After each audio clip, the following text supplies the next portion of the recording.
Banda, gracias. Gracias por seguir aquí con nosotros. Este es el quinto capítulo y ahorita sí de plano entramos a una época oscura. Y las de hoy son dos anécdotas oscuras. Así que si tienes niños, infantes, bebés cerca de ti, que no escuchen. Por favor, que no escuchen. ¿Qué ha pasado? ¿Qué ha pasado hasta ahorita? Después de toda la bronca entre Álvaro Obregón y Plutarco Elías Calles, y todo lo que pasó en los 20, que ya lo hemos repasado varias veces, México empezó a transicionar hacia un poder presidencial. Lázaro Cárdenas, con una inclinación directa hacia la izquierda, fomentó cooperativas, fomentó sindicatos. Lo de los sindicatos en prejuicio de una parte de la población en el sentido de que, no en el sentido total, no de que los sindicatos todos sean diabólicos, sino que sin saberlo Cárdenas le dio poder a líderes que después darían paso a un fenómeno terrible que es el de este líder sindical ultracorrupto, ultrapoderoso que podía hacer lo que quisiera, ¿no? Las bases de esto están en el cardenismo, aunque no fueron diseñadas por el cardenismo. Vimos un episodio de violencia electoral intenso, pero ya los candidatos que pierden ya no se levantan en armas contra el gobierno, lo cual es un milagro y es un indicio de que México iba madurando, pero también, como dijimos, mientras maduraba México también se volvía un poco más agrio. Entonces, el presidente entre 1940 y 1946, con esto empieza nuestro quinto capítulo, el presidente entre estos años fue Ávila Camacho, Manuel Ávila Camacho. Rumbo a las elecciones del 46, Ávila Camacho tenía un objetivo. El siguiente presidente de México ya no podía ser militar. Había que expulsar de forma definitiva a los militares de la política. Ávila Camacho reorganizó el partido oficial, ese PRM que había fundado Cárdenas, y ahora sí llegamos a el PRI. Ávila Camacho fundó el PRI en el sentido de que reorganizó el partido en el poder anterior, y el PRI, el Partido Revolucionario Institucional, se quedaría por el resto de los siglos. Tú y yo, en 2000 años, ya no estaremos vivos, pero te aseguro que todavía van a existir los diputados priistas. Ávila Camacho creó el PRI y rumbo a las elecciones del 46, en donde él iba a ceder el poder, buscaba que el siguiente presidente ya no fuera militar, era tiempo de civiles. Y Ávila Camacho quería nombrar como su sucesor a su secretario de Gobernación, un individuo que se llamaba Miguel Alemán, que nunca había sido militar. El proyecto político entero de Ávila Camacho se basaba en esto, en darle el poder a un civil. Pero había una bronca severa en forma de un personaje, una bronca severa en forma de un hermano incómodo. Porque Manuel Ávila Camacho tenía un hermano que se llamaba Maximino Ávila Camacho. Me gustaría poder hacer aquí una entrada Quentin Tarantino en Bastardo sin Gloria, ¿no? Con la musiquita acá, rockstar, de Maximino Ávila Camacho. Era un cacique. Él fue gobernador de Puebla entre 1937 y 1941 y dominaba todos los aspectos de la vida política poblana. En Puebla su poder era casi infinito. Tenía muy bien amarrados a los empresarios locales, a los militares, a los jefes de la iglesia. Era un hombre ególatra, resentido, según historiadores, de que su hermano hubiera sido presidente y él no. Se supone que simpatizaba con la ideología del nacionalsocialismo, del nazismo, y él quería ser presidente de la República en 1946. Humildemente tenía eso como meta. El tema era que él había sido militar, él era militar, y su hermano, el presidente, no le quería dar el poder a un militar. Entonces Maximino, la presencia de Maximino y sus aspiraciones humildes empezaron a ser muy incómodas para el proyecto político del presidente Ávila Camacho. Entonces Ávila Camacho, que otra vez quería poner como presidente a Miguel Alemán, que era un civil, quiso calmar a su hermano Maximino. Para eso mandó a un cacique de San Luis Potosí a hablar con Maximino. El cacique de San Luis Potosí, todos los potosinos que nos estén escuchando conocerán este nombre, era un individuo que se llamaba Gonzalo Santos. Otra vez entrada de Tarantino, épica acá de Rockstar. Gonzalo Santos, medio villano, ejercía un poder muy similar al de Maximino y era muy amigo de los Ávila Camacho. Entonces Manuel lo mandó a que le dijera a Maximino, su carnal, oye, relájate, el siguiente presidente no vas a ser tú porque eres militar y además eres hermano del presidente. Relájate, relájate, ¿no? Es lo que buscaba decirle Gonzalo Santos a Maximino. A principios de 1945 se reunieron, ya rumbo a las elecciones del 46. Se reunieron Maximino Ávila Camacho y Gonzalo Santos en Atlixco, y un día después de esa plática, en una comida, Maximino, este villano que buscaba ser presidente, se sintió mal. Estaba en una comida, se sintió mal y se retiró del evento. Horas después, Maximino estaba muerto. Según médicos, según doctores, le dio un infarto. Pero siempre se ha sospechado que lo envenenaron. Tenía muchos enemigos, por un lado, y por el otro estaba intentando meter la nariz en los negocios y los planes del presidente, que por más que fuera su hermano era el presidente y andaba en cosas pesadas. Algunos dicen, y esto es un eufemismo, algunos dicen que el presidente Ávila Camacho se sintió aliviado por la muerte de su hermano. Otros, los más cínicos, dirán que lo mató él. Gonzalo Santos se regresó a San Luis Potosí, Maximino quedó eliminado y el camino libre para Miguel Alemán, que en 1946 se postuló, ganó por paliza y se volvió el primer presidente civil en la historia del México postrevolucionario. México entraba oficialmente a una nueva etapa y pensarías que como ya los militares estaban desterrados, la lucha por el poder ya no sería tan violenta, tan dramática, tan sangrienta. Bueno, sorpresa, está por ponerse mucho peor. México estaba en plena desmilitarización. Los militares, por siempre desterrados de la política, hasta la fecha, están desterrados de la política. Lo que caracterizaría al ejército mexicano desde 1946 en adelante es su obediencia ciega al presidente. El ejército es lo más leal que hay en México. Leal al presidente, por supuesto. Nunca más se metería el ejército en la política de forma en que se metía antes. Se volvería a meter, pero diferente y mucho menos evidente y mucho menos obvio.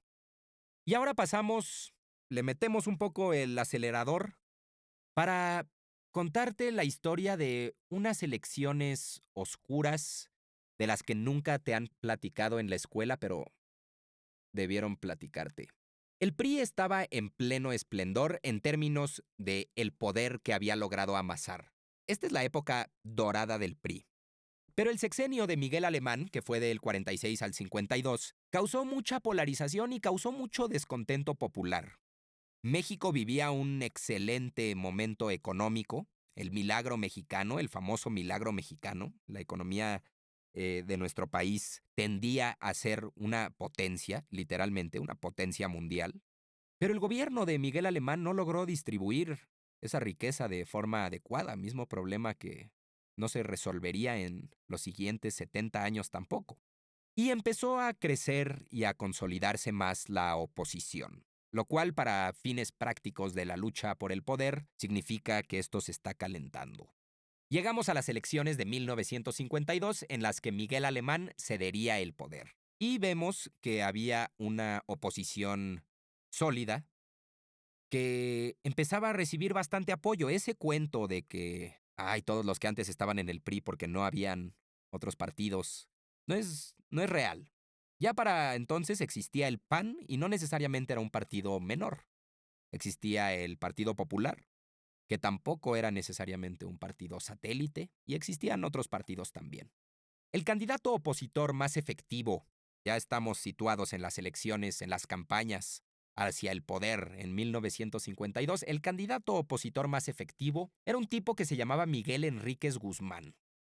Militar, expriista, que había representado a la federación, que representaba, mejor dicho, en ese momento, a la Federación de Partidos del Pueblo de México.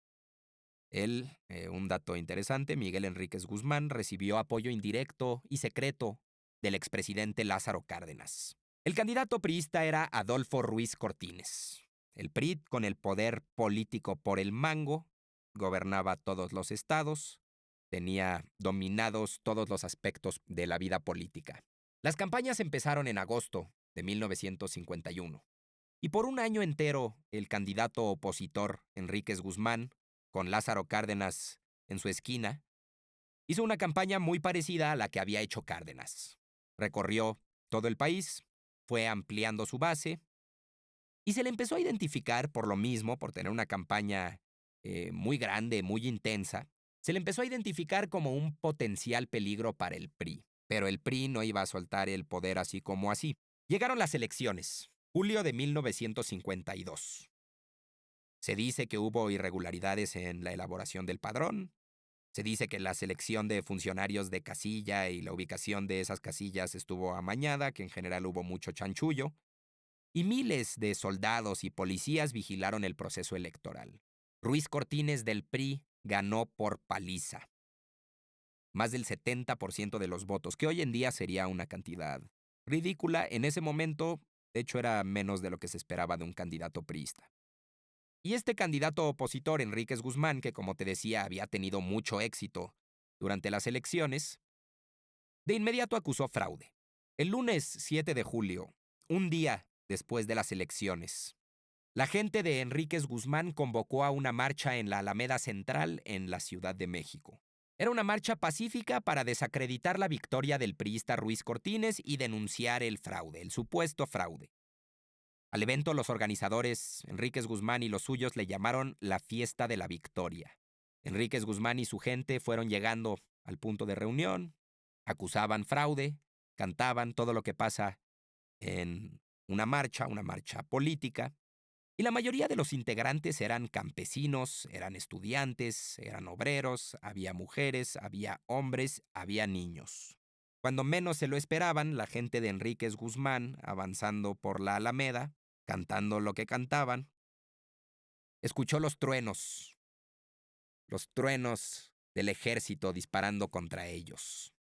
Las Fuerzas Armadas dispararon indiscriminadamente contra los enriquistas.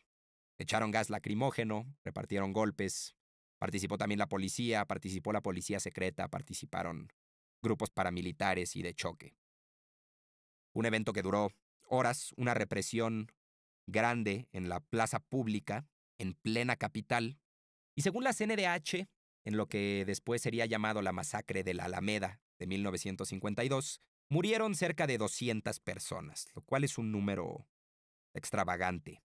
Carlos Monsiváis dice que fueron más bien 500. Los testimonios aseguran que militares incineraron cientos de cuerpos en el campo militar número 1, un campo que después sería particularmente importante en la Guerra Sucia. Y el terror siguió en los días siguientes a la masacre de la Alameda. Los simpatizantes de Enríquez Guzmán fueron perseguidos por todo el país. Hubo desapariciones forzadas, detenciones arbitrarias, a simpatizantes y además a sus familiares. Y la represión duró días. Es una de las peores represiones, una de las peores masacres de las que se tiene registro en México. Entre 200 y 500 personas. Y nadie habla de ella, nadie se acuerda de ella, y lo que es más grave, nadie sabe de ella. El 9 de julio, 2 días después de la fiesta de la Victoria, las mamás de las víctimas hicieron una manifestación silenciosa y nadie les hizo caso. El crimen ya lo habían cometido, la victoria ya se la habían apañado, Ruiz Cortines iba a ser presidente de México con el PRI, y unas semanas después se oficializó su triunfo. Enríquez Guzmán sobrevivió y se retiró de la vida pública.